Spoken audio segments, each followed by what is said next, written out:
His elect. What up, spiritual family, and welcome to Mount Fitness MBS Ministry, where I am your host, brother, his elect, Mongoose, and where this ministry, it's all about living and promoting a holistic mind, body, and spirit path to health and wellness, greater power, greater freedom, and a greater sense of fulfillment. I invite you guys to watch a video that's titled Service Tutorial. It's going to talk about all the different services that are provided by this ministry in an effort to help you strengthen and nourish the mental you, the physical you, and the spiritual you. As an aside, I would also ask that you guys watch a video that's titled My Testimony and Disclosure. That's going to give a shout out to the man above. If you guys are ever in need of a courtesy reminder that he's still on the throne performing miracles, he's not just handcuffed to books and religion, then please watch that video. If it's inspiring to you, please share that video. But again, I want to welcome you guys for coming in. And I want to see if I can ask you guys to reach over there right now and to like, subscribe, share the video, turn on the bell icons, just in case, you mistakenly omit that towards the end of the video. So if you do it now, I definitely would appreciate it. It would mean a tremendous amount to the ministry. And here's the thing. It may actually mean even more to someone else. Someone out there may be in need of hearing this message in ways that you nor myself can imagine. So do those things now, if you would, please. And without further ado, we'll get off into today's topic, where we're talking about the importance of race preference. And when I say the importance of it, I want to say the importance of it being allowed, the importance of it, you being okay with it, me being okay with it, and everybody else being okay with it. We're living in this day and age where we're taught that, if you, me, or anyone has preference towards their own race, then they're a racist. They're a bigot. And oftentimes, not all the time, but for people like you and I, that couldn't be further from the truth. Yes, you may have preference for your own race, as well as the next guy or the next girl, as well as myself. This is the natural thing, guys. It's as natural as breathing. And that's what we're going to be talking about today. And we're going to, not that you need my permission, but I just want you guys to know that when you look in the mirror and, block out all the outside noise where we've been indoctrinated into this notion that because we prefer our own races, whatever they are, then we're racist and we just don't care about anybody else. We call BS on that, and today is what we're going to be talking about, pointing out some things and some factors, just maybe even as a courtesy reminder. You guys are pretty much already aware of all these things. But just as a reminder to say, you know what, that's ludicrous. And yet this is the notion that most people, have adopted. And if there's any little bit of an incident, whether it's Asian against a white against a black against a white, black against Hispanic, Hispanic against black, whatever. Any little incident, there's always this quick notion to say that it's racist.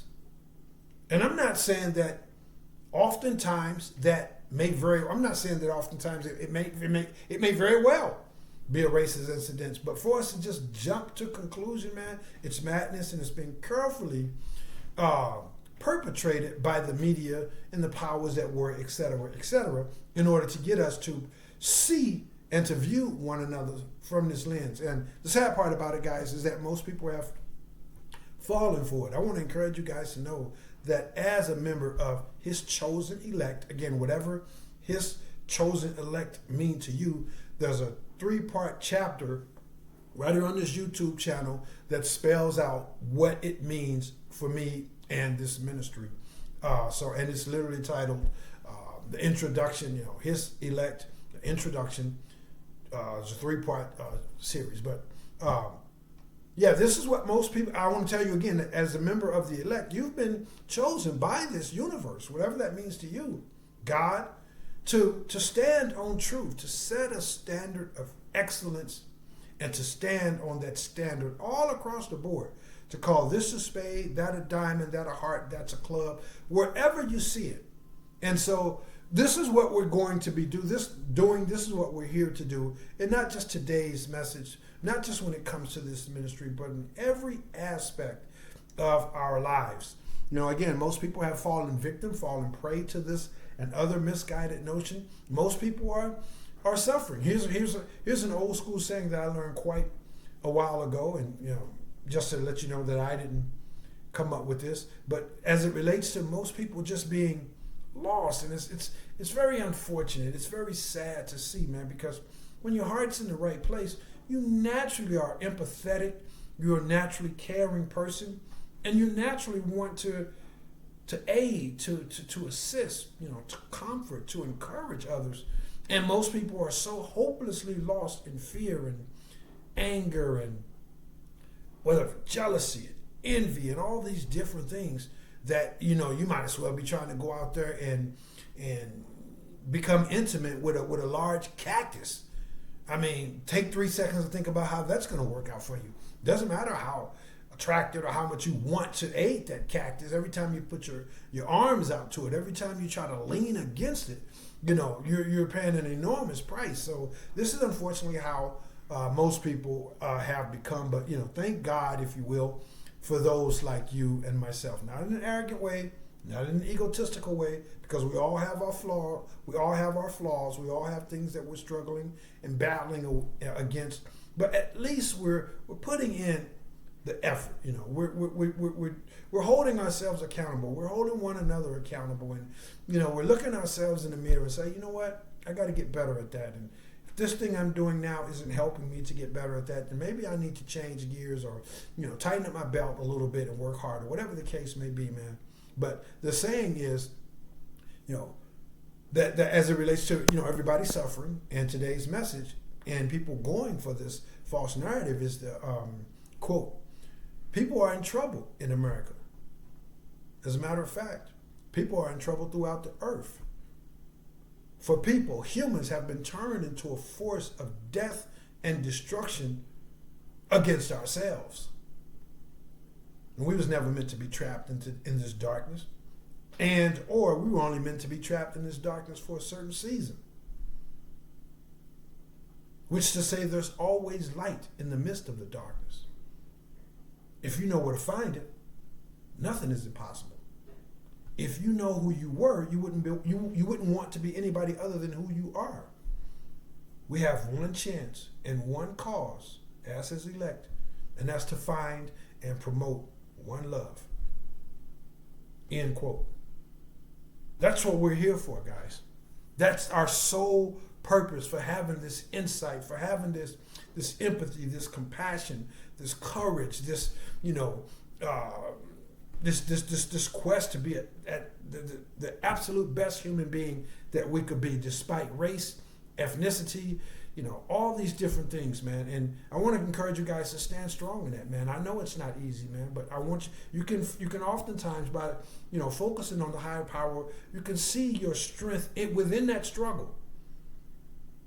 You can see, you know, what it demands of you to just stand strong when everybody's promoting this. Everybody's perhaps laughing at you, talking about you, taking shots at you, or misunderstanding you, or, you know, telling you should do this, and all of this. It takes an enormous amount of courage. But I believe that when a person's heart is in the right place, there's nothing that they can't overcome. There's nothing that they cannot become.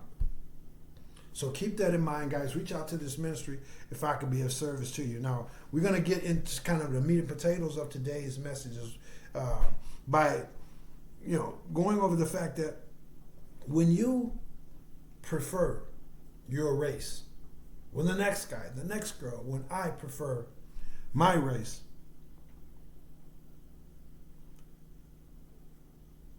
it is as common, it is as natural, I should say, it is as organic as preferring your own child,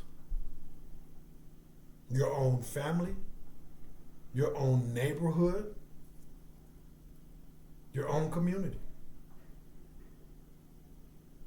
We're going to zero in on the child point, because I think that is a perspective that can drive it home a little bit more. In these topsy-turvy times where we've been indoctrinated that because that guy over there, that girl over there, because she prefers her race, she's a racist. Because he prefers his, he's a racist. In these topsy-turvy times, we have to zoom out and look at ourselves and realize that to have preference for your kind, there's nothing wrong with that. In fact, it's 100% no additives, no preservatives, or organic. It's like having preference for your child. You want your child in an unapologetic way to be the strongest, to be the fastest, to be the brightest, to be the smartest, to be the most loving, to be the most caring, to be the most successful. Who can blame you for that? Who would dare try to blame you for that? Your race is something that, although you're not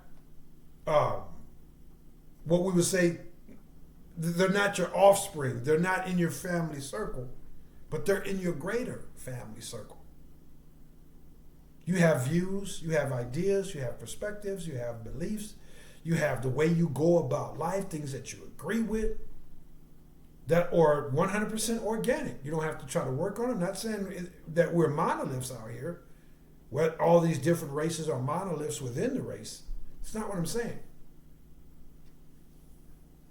But just because of the fact that you do have the same race, the same ethnicity, that's as common.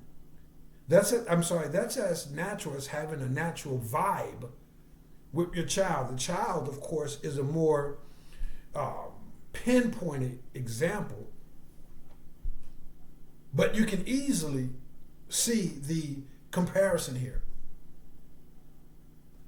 Now, who would try to blame you for preferring that your child is the smartest, the strongest, the fastest, the most caring, the most loving, the most successful? Who could blame you for that?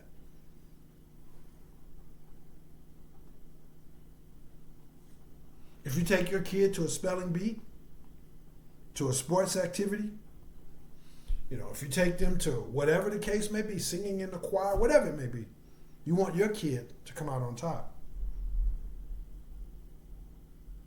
But as a parent, high quality parent, his elect, and others as well, but as a high quality parent, whether one considers themselves amongst his select or whatever, a high quality parent, what makes the difference is, even though you prefer your child to win, you prefer that your child comes in first place, win that spelling bee or whatever, even though you prefer that they come out on top, you're not rooting against the other kids. If you are a high quality human being, there's no way you're taking your kid to a track meet or whatever the case may be, and hoping that your kid, rooting for your kid and hoping and preferring that your kid gets an A while simultaneously hoping that the other kids get an F. Well, you hope that kid over there falls down so that your kid can win. Comprehend the point that I'm making. That's where the hypocrisy, the toxicity starts.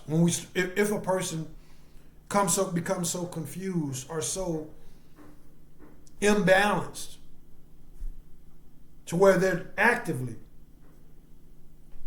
rooting against and or working against the other kids. That's when it becomes wrong.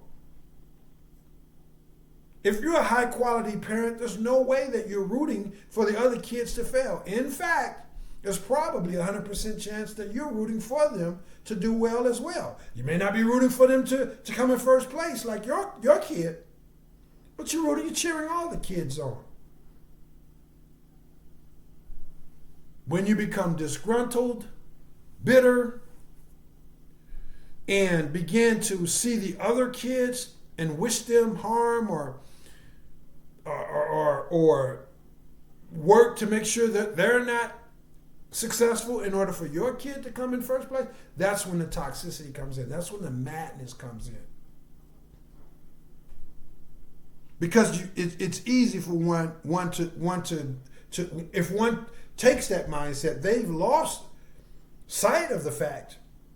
And come on, man, these are all kids. What are we talking about? These are all just kids, man. Yeah, I prefer my kid, but I'm not rooting against that other kid. I want to see all the kids do well. As high quality human beings, this is what you're doing. You're wishing all of the kids do well while simultaneously preferring, obviously, that your kid comes in first. Or is the most, humanitarianly, guided or what have you.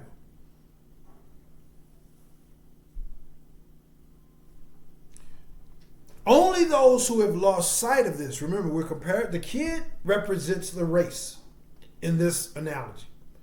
The only ones that have lost sight of this, these are the same ones that we can compare to us as adults.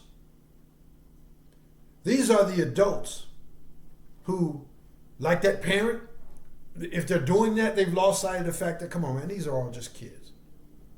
When we grow up and we're living in a society that is working against the other races and hoping the other guy fails and, all of this thing, they have lost sight of the fact that, come on, man, we're all human. We're all human.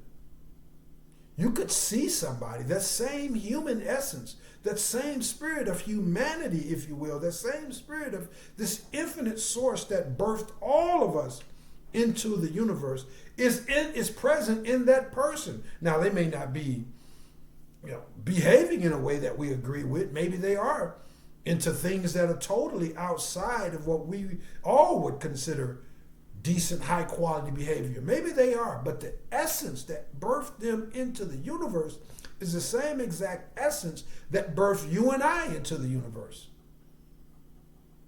So when we start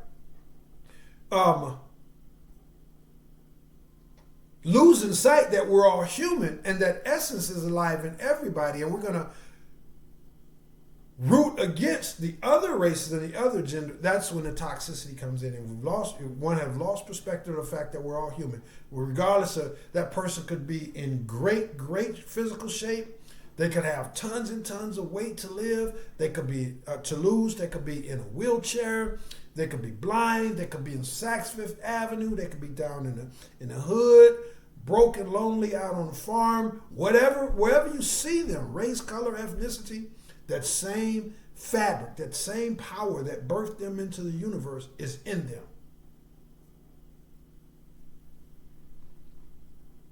So to work against people because we prefer our race would be one's that spirit in one has become corrupt. That's the only way we can put this, man. That spirit, that essence that birthed them into the world, they have become corrupted. And these are the people that we call, whether you want to call them evil people, sinners, narcissists, whatever. They're not functioning in a way that honors this fabric that we all have within us, this divine light or essence that we all have within us. There's an old saying that we should live our lives like children, and we should mature as wolves. I've done a video on it. If you haven't checked it out, please do so. But the old saying is, live your life like a kid or a child and mature in life like a wolf. Now, what do I mean by that? When you see kids playing out on the playground before this society, the culture, has created that infestation of their energy, of their soul, of that essence, before it's become corrupt, You see kids out there, they're laughing, they're playing, they're just having fun. Hey, no one cares about what you're wearing. Those kids don't care. They don't care about what race you are, what your religion is. They don't care about your background. You can bring one kid that's from this background, that background, whatever background, and put him in a little playground with the kids that are from totally different background. Bam, just like that. They're going to get along. It's natural. This is how we are naturally, guys. But we've all had to go through this process of awakening. And we've had to be strong enough to filter out those things that have corrupted our soul. Again, not in a holier than thou type of way, but just in a very truthful way. Like this is at least 5 to 10 categories beneath ignorance. In 2025, and we just have to call it for what it is, in 2025, for someone to have this misguided notion of racism, and to be a racist, I don't care what their skin color is, to be a racist and to view everybody else as the enemy or all these different things. We know this is sad, man. We know this. And I thank God for you because you have what it takes to stand up in whatever way the universe decides for you is appropriate, right? Your congressman going to marches, speaking up at the water cooler, whatever. You have the courage to stand up and say, no, man, that's wrong, and I don't care what the race is. And I don't have to suspend temporarily or permanently, I don't have to suspend the fact that I still prefer my own. I still prefer my own. But I'm not going to sit over here and watch you treat them that way. So we should live our lives like children. The only thing that's going to separate those children, it's not going to be their race, their ethnicity. It's not going to be what they're wearing. It's not going to be who their parents are, their background, their living arrangements they come from. The only thing that's going to cause them kids to have friction is when one kid does something that offends, that hurts, the other kid. And when they do that, that kid or those other kid is going to respond to them because of what they did, not because of their color and their clothes and all of this stuff. We all know this, man. And again, I thank God for you because you're moving in this. You're the living, breathing embodiment of this in your actions, your deeds, your thoughts, your intentions, your responses.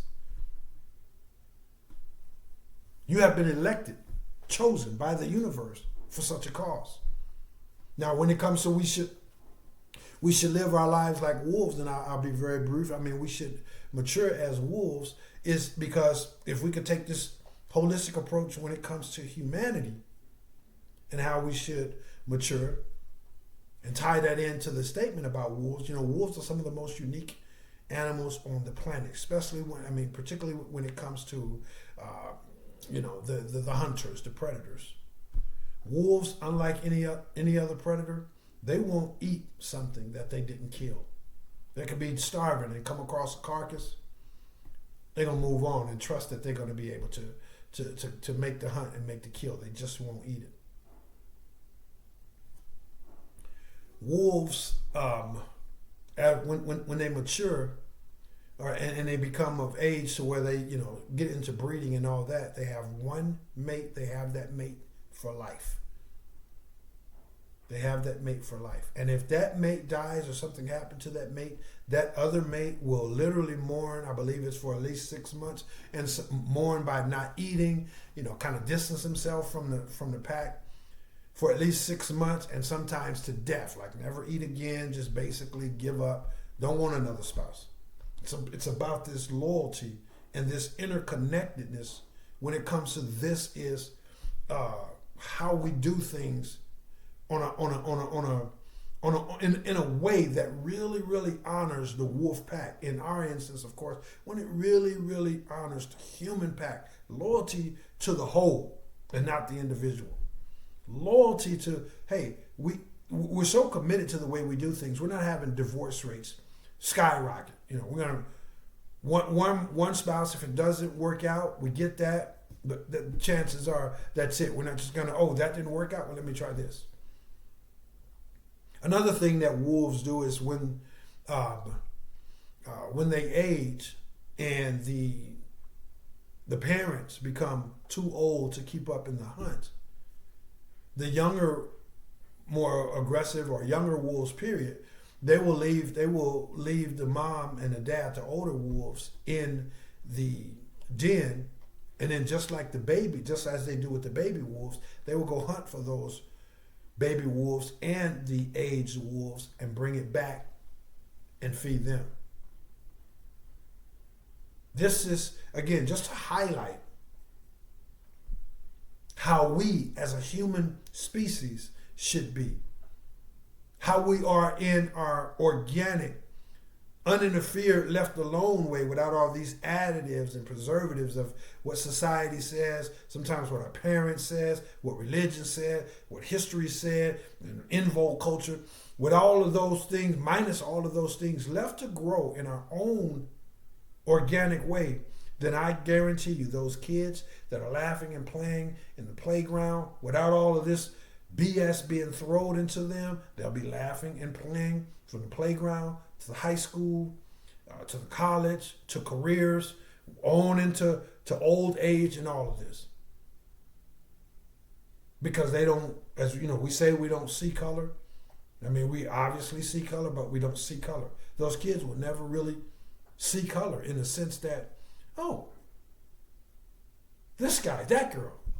You'll always be the same thing at heart. Hey, man, if you treat me fair, I'm always leading with fairness. And the only thing that's going to disrupt that is not going to be your skin color, your finances, your education, none of that. The only thing that's going to cause a friction is if you personally treat me unfair, or me and mine, of course. Not my race, but, me and my sister or whatever. This is how we are, guys. This is what we're here to get back to, man. And I want to encourage you guys to, in the midst of what I just said, the humanity of it all, collective humanity, there's this truth that this message is all about, and that is you don't have to stop preferring your race. Stop letting people convince you that you are a racist or the other guy or girl is a racist because they prefer their own race. Those of us who are amongst this elect, we can see the brightness, the brilliance, the love, we can be inspired, and we can also see the flaws in one another, in the different races. Those of us who are awakened, we can call these different races to the carpet.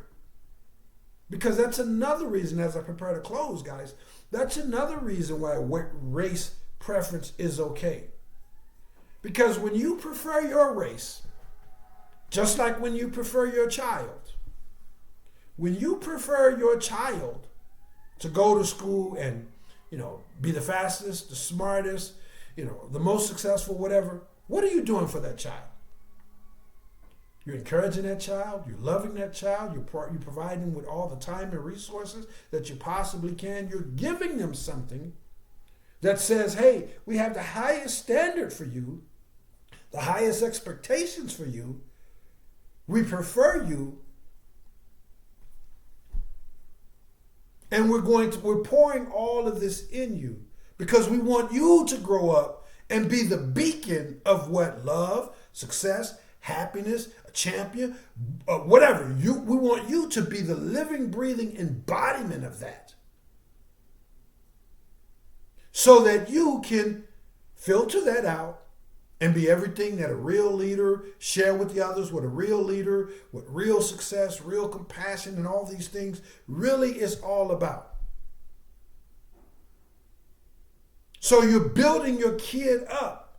Now again, that kid represents the race. So you're building your race up to this point to where, hey, human excellence is what we want over here. Not judge, not in a judgmental way, not in a way that says, if it doesn't fit this frame, it's not excellent. That again is identical to rooting against the other race. But you want your neighborhood to be the best. Pardon me. So you're pouring all of that into your neighborhood, your kid, or what have you, as you should. But you're not rooting against the other guy. You want the whole world to benefit. Again, not through some kind of military conquest, not through some kind of religious, flip out, or, I'm going to take over the world because my way is superior. The one thing that we know about being superior is that we're all equal. That's the number one sign of superiority. Someone who has this mindset, this heart set that says we're all equal. That's a superior human being. The guy, the girl, the individual, the group, the race that says, hey, we're all equal. And we're going to judge everybody based on their conduct, not all these misnomers. So you want to build your race up. It's only when we start calling everybody else to the carpet and not our own race. I'm going to see that kid, ate junk food this morning, but I'm not going to see my kid ate junk food that morning. That kid had a bad attitude, but I'm not going to see my kid when he has a bad attitude. I'm going to call everybody else a spade, but when it comes to mine, I'm not. No, we call BS on that, man. And anybody that know me knows, don't come around me expecting anything other than the truth. Not my subjective truth, but universal truth that says, you know what? If once water gets to a certain degree of coldness, if you will, then water has to freeze, period. That's a universal truth. If something gets too hot, it will burn the human skin. That's a universal truth. You could be standing here, Mars, the other side of the galaxy, the other side of the universe. If it gets too hot, it will burn human skin. These are universal truths. So not on my personal life's truths, but universal truths. And we all know what universal truths are, guys. Let's stop playing around. We know in our hearts what's right and what's wrong. And it's wrong of us to see the flaws in others and call it out, but not call it out when it comes to our own. And it's also wrong for society to try to tell you, me, or anybody else that because you prefer your own, you're a racist. We call BS on that, and we know that the devil is a lie. Let me get out here, guys. I'm at 34 minutes. Hey, listen, please watch the videos that I mentioned earlier. Please also visit the physical fitness branch of the ministry located at mountfitnessmbs.com. If you're interested in any of the services, or if you have follow-up questions, if you want a prayer, fellowship, or whatever, clean-hearted fellowship, of course, clean-hearted, innocent fellowship, of course, and I know that's what you would be interested in if you reach out to this ministry. But either way, I would leave any of your interests, I will leave your clean-hearted interests. I will leave an email link, as always, down in the description box. Please hit the like, share, and subscribe. Remember what I said. Somebody may need to hear this, and somebody may be so far gone that they think they've been so far indoctrinated, and I'm not saying this to disparage anyone, but somebody may think that because they're out there preferring their own race, they have a natural affinity towards their own race. They think they're a racist. So then they're following up with all the things that racists do. Even though they're not a racist, they just simply prefer their own. They're rooting for all the kids. They're rooting for humanity. but they still prefer their own. Somebody may need to hear this message, man. Please continue to support this ministry. I thank all of you guys. I really, truly do. I'm going to leave a Cash App link down in the description box. If the Holy Spirit moves you to make a monetary donation, it definitely will be appreciated by this ministry. As well as, again, the like, the share, the subscribe, watching the aforementioned videos, investigating, utilizing the services, whatever the case may be. But what's more important than all of that is that you go out there and be the person that you know you're supposed to be in these topsy-turvy times, and to stand on the truth, the divine, universal truth that you know resides and presides in you. Calling a spade wherever you find it. That's what I got for you guys. I love you all. I believe that's everything. I'll see you guys in the next one. And I am, brother, his elect mongoose. I will holler back. Peace.